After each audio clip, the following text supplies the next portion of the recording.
Fireflies. Sees a jar of fireflies, opens it, and crunches on a handful as he starts to walk out. Suddenly, he hears muffled, badly played music. Huh? Cut to the hallway outside Fry's room. Bender follows the sound to Fry's door. Globs of light poke out from under the frame. Signs on the door include no trespassing, keep out Bender, and a drawing of Bender's head in a red circle with a slash through. Doesn't look like me. Inside, Fry's playing the holophoner. This instrument produces holographic light blobs in the air. As Bender opens the door, Fry tries to hide the instrument behind his back. Aha! Bender, I was just not playing the holophoner. Yeah, we should try not stinking at it. I am trying. I've been taking lessons. Lessons. That's rich. Isn't it time you gave up all hope of ever improving yourself in any way? I know I should, but I just can't. Remember when I had those stomach worms that made me smart? I could play the holophoner, and it made Leela like me. He gazes longingly at a framed photo of Leela on his bureau. It reads Employee of the Month, and there's a jagged plaster sticking out around the edges of Fry's cornice on the wall. Hey, Bender, as long as you know, I have a holophoner recital Tuesday. Would you come to see me play? Well, it depends. It'll take place wherever I would have been anyhow, and not interfere at all with whatever I'll be doing. No, but I'd really like to have somebody there. Please? Fine, I'll go already. You know, sometimes I wish your real parents were still alive. Not often, though. Hugs Fry warmly. That afternoon, we're at a brownstone home, a sign reads holophoner teacher, taking the joy out of music for over 20 years. Inside the old-fashioned parlor, filled with preteen kids and uncomfortable parents. Mrs. Mellinger, a thin old lady, greets Fry and Bender. Ah, here's Philip. And you must be Mr. Bender. Philip's told me so much about you. Is it true that you're a robot? You don't get out much, do you? Yeah. No, I have a party. Philip, why don't you go sit with the other children? But, Mrs. Mellinger, you told me and Stanley to keep away from each other. Philip! Yes, Mrs. Mellinger. He slinks away to join the other kids. Mrs. Mellinger extends a plate of sandwiches and a teacup to Bender. Now, Mr. Bender, may I offer you some tea and watercress sandwiches? Nah, that's old lady chow. Mr. Bender! Yes, Mrs. Mellinger. Here's Stanley, a 17-year-old dyslexic, is playing Beethoven's Bas Reliefs on a holophoner, producing a hologram of Beethoven on a piano. A beautiful woman, Elise, sits atop it. As he plays, the piano keys float up and become a sort of stairway. Elise runs up it, playing the notes as the keys light up beneath her feet. Beethoven follows, playing alternating portions of the music.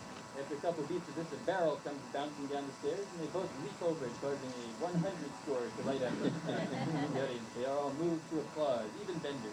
He nudges the matronly woman next to him. Your kid is great.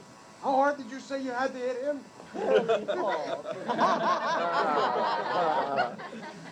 Mellinger hands Cindy a blue first prize ribbon. Superb! I can't think of a nicer way to end our recital. And now, let's hear from Philip Fry. Fry steps forward with his holophoner. Stanley passes him.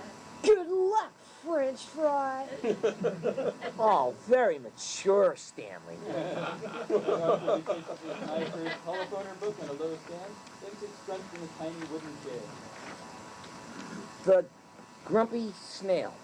Fry starts playing a very simple piece. The image of the snail eats along a tree branch, muttering in low tuba-like breaths. Fry hits a sour note, the snail whips around to look at him furious. Sorry. He starts playing again, but makes more and more mistakes. With each slip and honk, the snail morphs into a more monstrous form. Its head grows, it attacks the shocked audience with vicious-looking jaws. The kids start crying.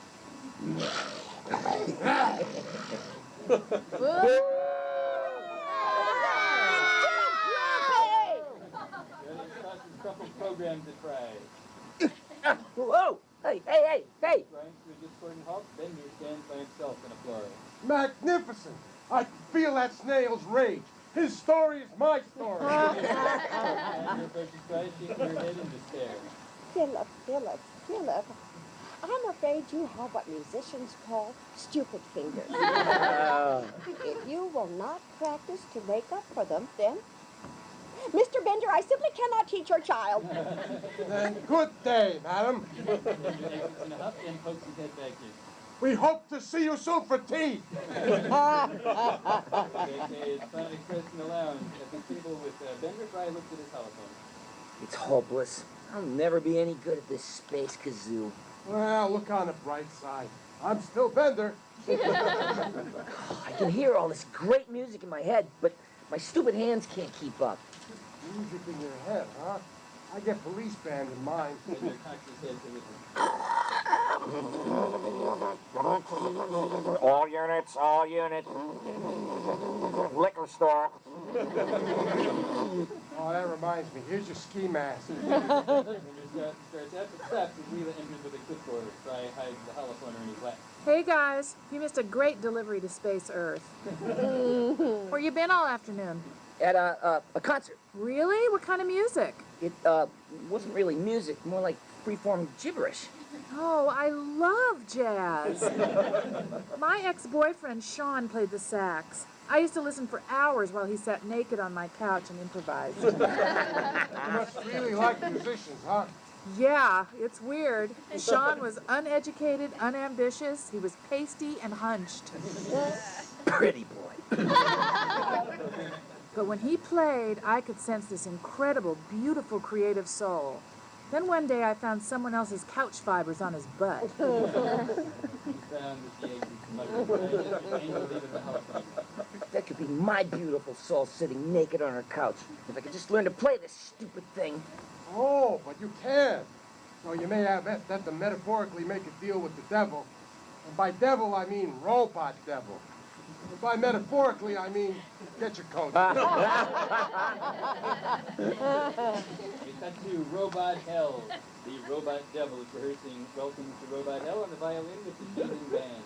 He's playing brilliantly, but suddenly he breaks it up angrily. Someone's flat. Is it you, Doug? Then Fry and Bender slide in via the chute. Oh, Ah, Bender, Fly. You come back for more eternal damnation? oh, no, this isn't a religious visit. I just wants holophoner lessons. Yep, I need to get really good without practicing. Well,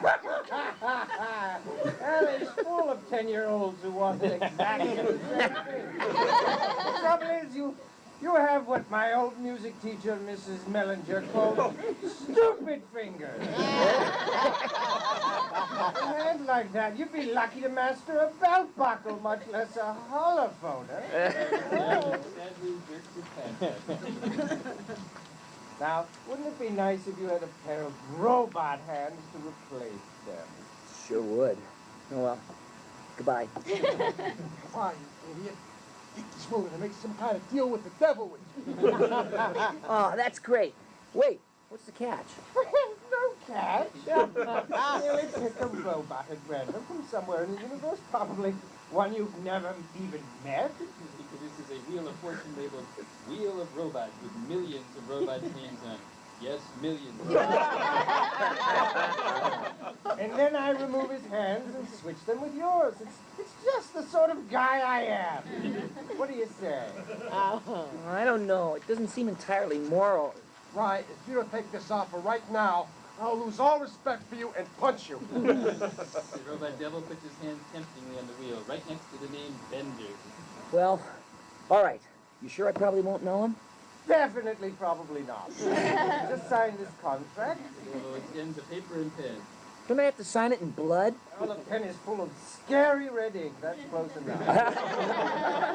Signs the contract and slides it in. And here we go!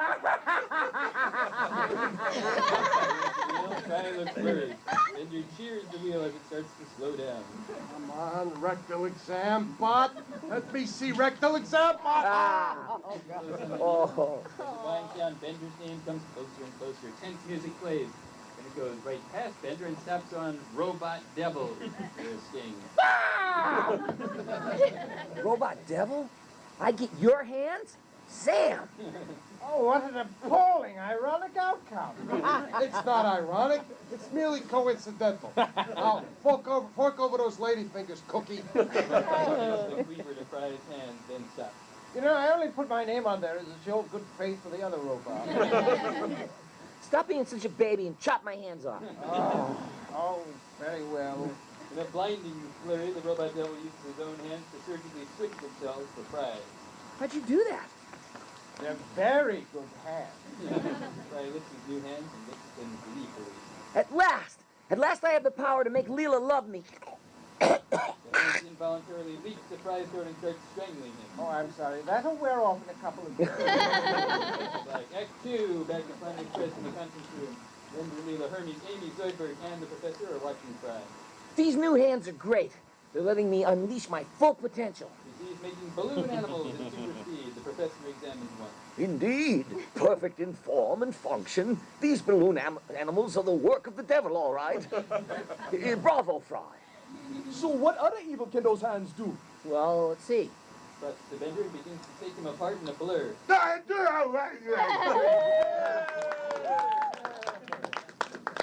Juggles the pieces in an incredibly intricate pattern. Wow, that'll make you quite a hit at nowhere. Scruffy enters. Somebody called the robot devil here to see somebody called Fry. Uh-oh. Fry catches Bender's pieces one by one as they fall and rebuilds them on the fly. Then he hurries out. Where'd I go just now? A minute later, back in the Planet Express waiting room, wherever that is, Fry enters to find the robot devil still with Fry's hand. Hello, Fry. Just dropped by to make sure you're as happy with this little deal as I am. Oh, give me back my hand. These things are always touching me in places.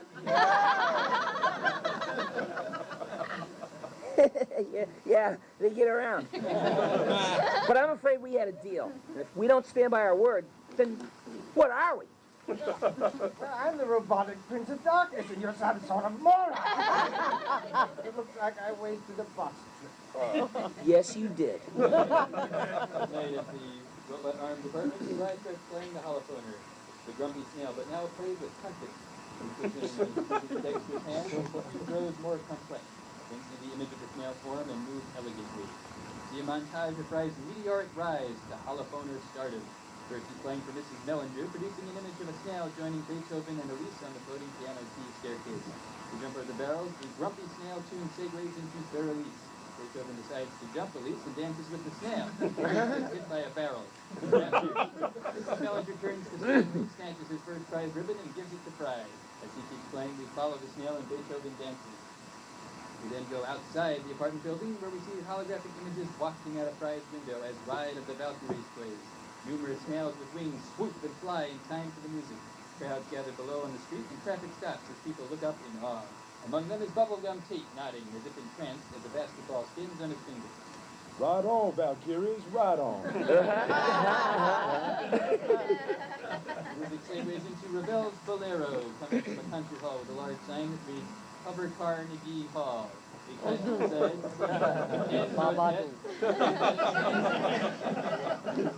we tried to rewrite it, but he wouldn't let us. We cut inside to see Fry playing with the orchestra. In the holophoner image, a snail and a sexy Spanish couple dance an elaborate pas de trois. In the audience, older classical music fans in evening wear scream like Beatles fans, waving their arms and canes in the air. Leela in a box seat applauding with a tear running down her cheek. Finally, on TV, you see an ad for Fry's greatest holophoner hits, narrated by a British snail. Yes. Now you can holophoners virtuoso Philip Fry play 900 of these classic movies in your own home on this 2-second set, 2-record set. That's over 30 minutes of music. So that's the conference room. Zoidberg and Leela are watching the ad. Zoidberg starts dialing a phone. Fry is there. Only $14.99 for a 2-record set. 2 records. Oh, Zoidberg, at last you're becoming a crafty consumer. Hello, I'll take 8. Doorbell rings. Scruffy enters and addresses Fry. Mr. Hedonism about to see you. Show him in. Very good, sir. Scruffy bows as hedonism bot enters. Oh, Fry, congratulations. Hearing your performance was as delectable as dipping my bottom over and over into a bath of the silkiest oils. Well, thank you, sir. That's exactly what I was going for. You were the sole diversion of what has been a pale and unamusing scene. So I fain commission you to write an opera. But I've never written an opera. And I've never heard one. If you can keep me amused through the overture, I shall consider it a smashing success. But I wouldn't even know what to write about. Unless... Well, he notices Leela on the sofa eating some very messy, huge barbecued bugalo. Her tasty fingers are covered with sauce. Fry watches her, his expression softening into adoration. Okay, I'll do it. If I can make it about Leela. Me? Really? A man writing an opera about a woman? Oh, Sarah, how delicious is it? I shall see you at the premiere. And now I'm off to shoot a trussed-up pig with me crossbow. Wish me good aim, for I'm frightfully intoxicated.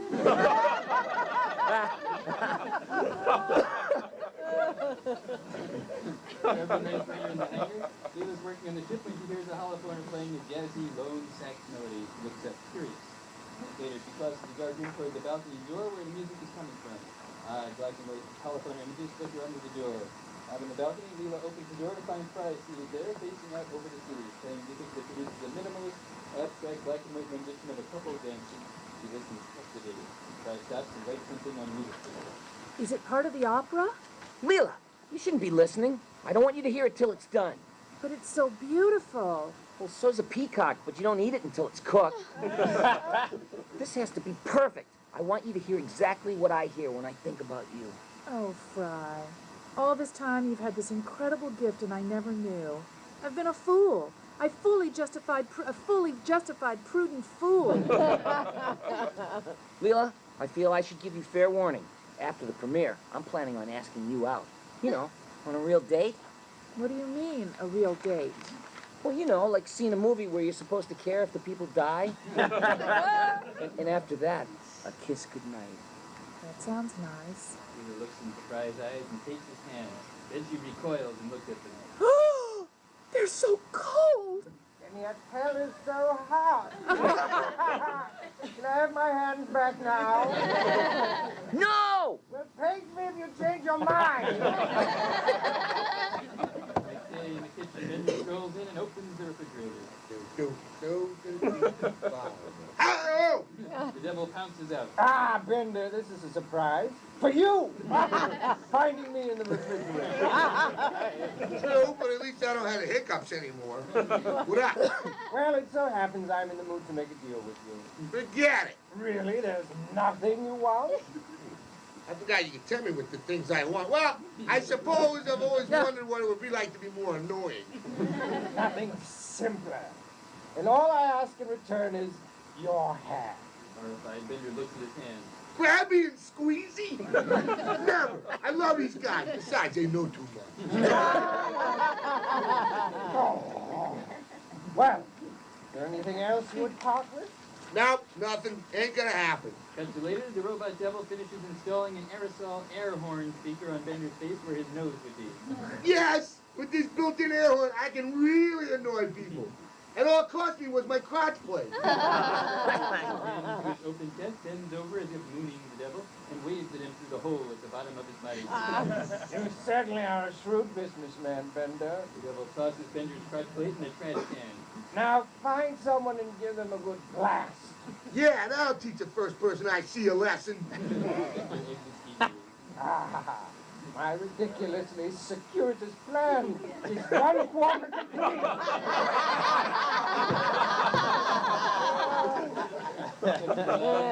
Meanwhile, Leela and Amy are talking. I'm so excited. Opera fans around the world are going to hear my story. That's over 100 people.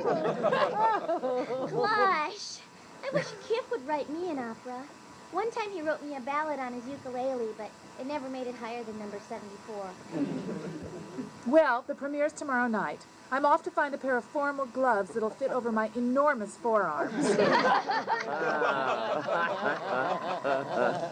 exits. Bender immediately blasts her in the face with his air horn. The robot devil watches with an evil grin. During the blast, he writes it in on Leela's agonized face. It's pretty annoying, huh, Leela? What? Are you talking? Oh, God, I'm deaf. Oops. I'm so sorry, Leela. I just wanted to annoy you. What? Oh, this is horrible. I won't be able to hear Fry's opera. How delightfully ironic. Ironic, it's just me. Take this. Bender blasts his air horn directly at the devil. However, the sound quickly fizzles out. Oh, out of aerosol. Oh, yeah, well, bite my shiny metal. Oh,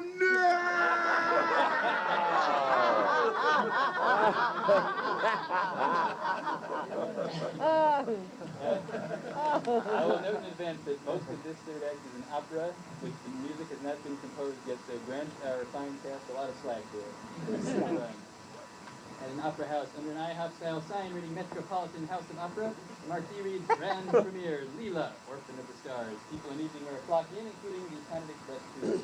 Inside it resembles any opera house, except that randomly appointed hover boxes line the walls above the seating area. Where through as they take their seats, Leela turns to the others. If Fry finds out I couldn't hear his opera, it would break his heart. So if he ever asks, I was deafened by my own applause after the performance. ridiculous lie. Got it. Hermes taps the shoulder of an alien with a very tall opera hat in front of him. Excuse me, sir. Your hat. Oh, pardon me. The alien's stuff is jiboo, or opera hat, revealing an opera hat-shaped head and flattens the hat. His head still blocks him. Sir. The alien flattens his head in a palatial hover box. It flies in carrying hedonism bot attended by a shirtless human male servant banging kettle drums. Courtesans and gentlefolks, I bid you welcome to my opera. Let us come out like the Greeks of old. You know the ones I mean.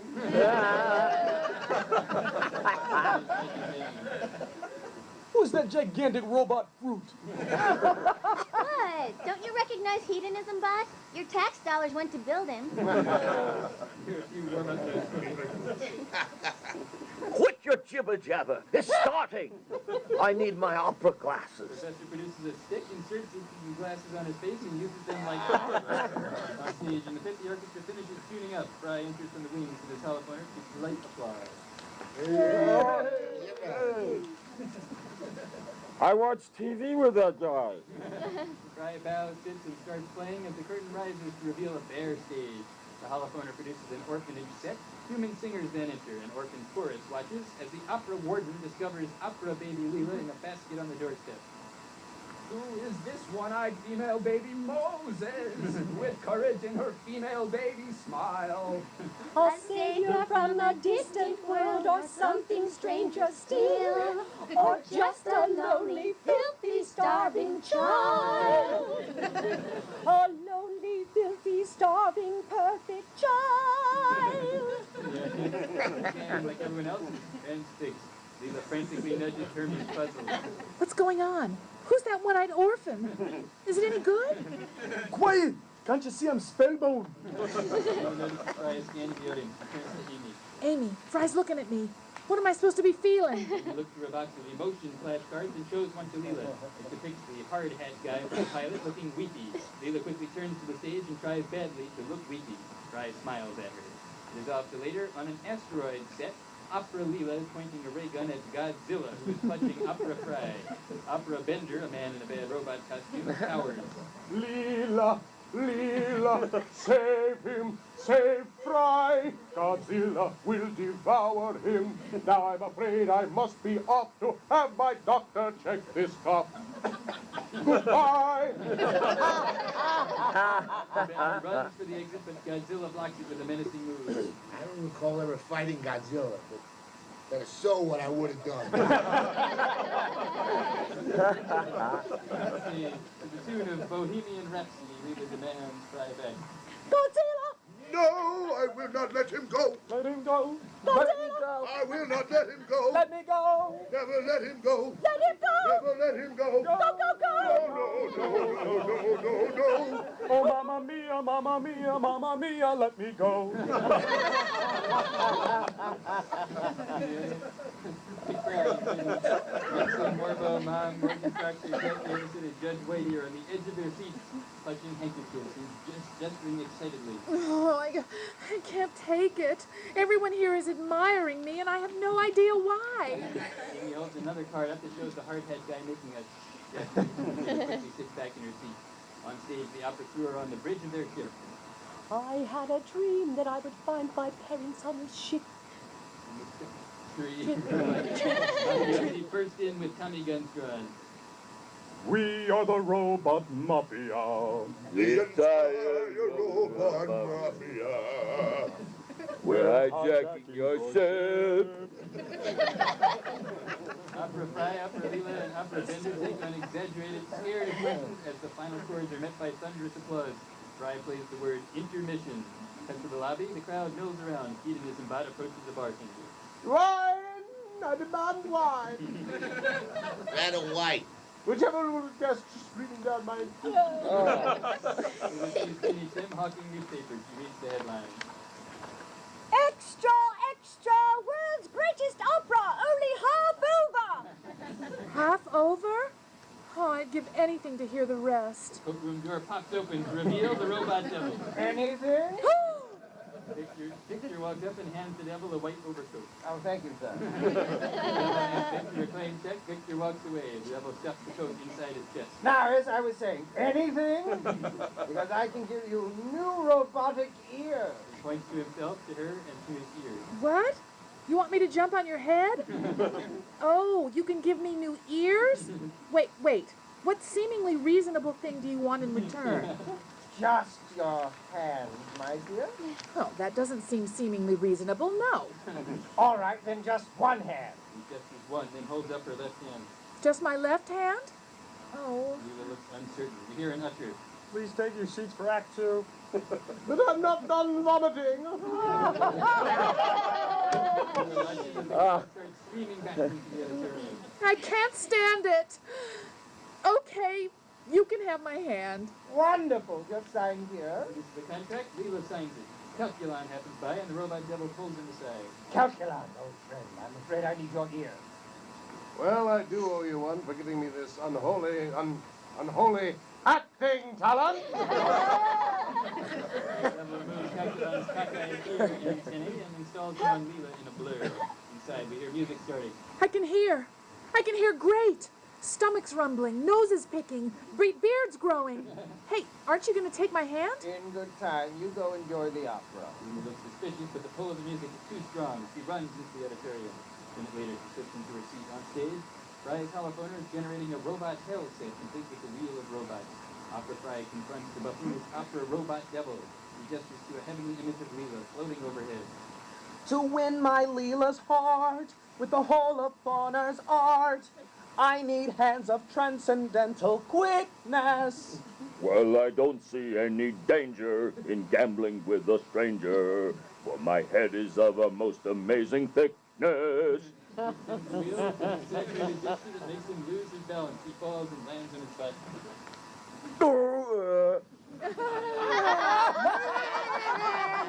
The real robot devil scowls and gets up. On stage, the wheel stops and a big picture of the opera robot devil who is singing to Fry in anger. I'm stupid, I'm stupid, I'm stupider than you. I'm stupider than you in every way. Suddenly, the real robot devil drops on stage. Bah! Stupider! This opera is as lousy as it is brilliant! What a great line. Fry stops playing, the orchestra dies away clumsily, and the scenery disappears, leaving a bare stage. The opera Fry's costume disappears also, leaving him in underpants. To the audience. Oh! Big waves there. As the opera hat alien guest, his jiboo pops up, his opera hat head pops up. Amy turns to Leela, whose antennae are mostly hidden by her hair, and holds up a flashcard with the hard hat guy looking shocked. Yes, I know, it's shocking. I can hear now. Amy reacts in shock. She looks identical to the hard hat guy. On stage, the robot devil is pointing threateningly at Fry. This production is a travesty. You can't just have your characters announce how they feel. That makes me feel angry. Look, what do you want? I want my hands back. He extends his hand, causing a burst of flame, and begins to sing. Until further notice, all dialogue is sung and accompanied by hyperdramatic operatic gestures. Never. A deal's a deal, even with a dirty dealer. Very well, then I'll take what I want from Leela.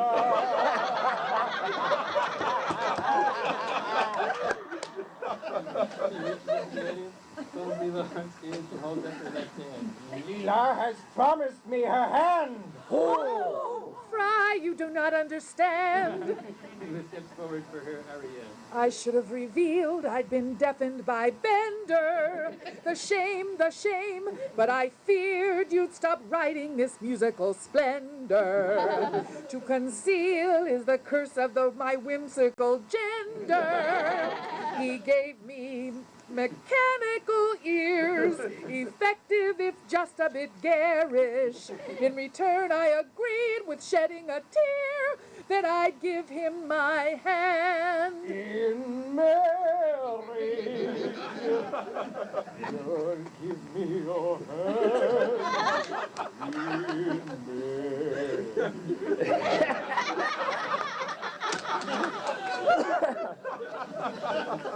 Is this really happening or just being staged? It can't be real. Not if Leela is engaged. The robot devil holds up the contract. That isn't what I meant. That isn't what I signed. You should have checked the wording in the fine print. Just like rubber, it's triple size. Leela reads it in horror. I'll give you my hand in marriage.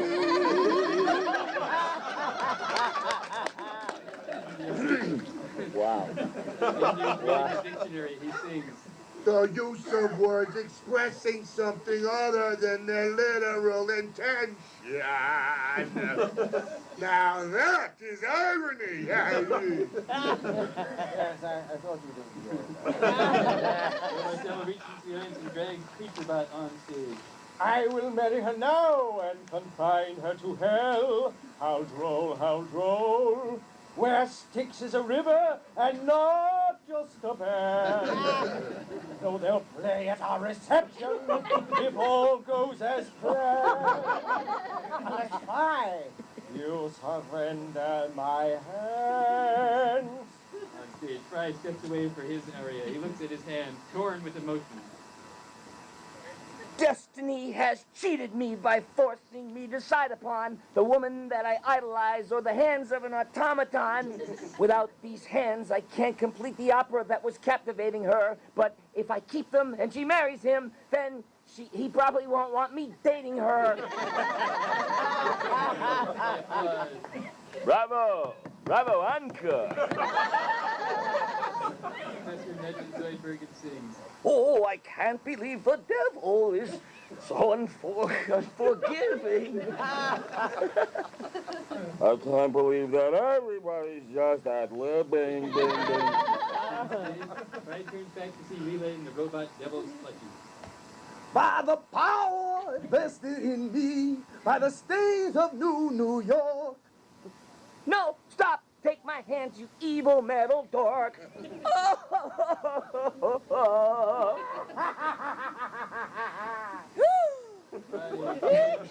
Surrender.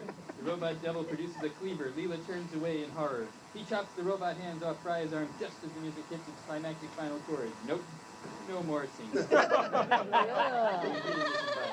Surgery in an opera?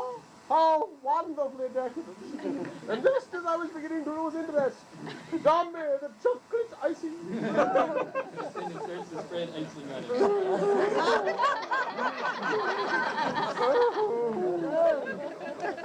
On stage, Fry stares in despair at his own restored hands. My hands! My horrible human hands! What did you do to my nails? I cleaned them. Now, if you'll excuse me, it's my poker night and I feel lucky. So it's back to hell for me.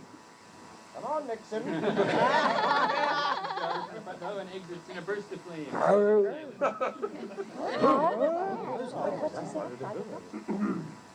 I paid for a climax. Fry looks helplessly holds his hands in. But I can't play anymore. Yes, you can. The beauty was in your heart, not your hand. Fry picks up the holophoner and plays a few discordant notes, producing a 5-year-old drawing of 2 houses. Opera Fry and Opera Leela come out of them in what looks like holophoner-generated paper doll clothes. Boo, I say boo. Your music's bad, and you should feel bad. The audience and the orchestra ball up their programs and sheet music, throw it a cry, and head for the exits. Oh, now, again.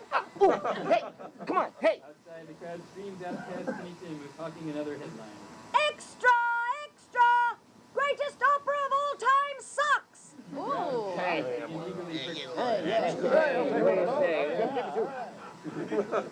Inside on stage, Fry sits alone in silence. He puts the holophoner down in defeat, starts to walk off stage heartbroken.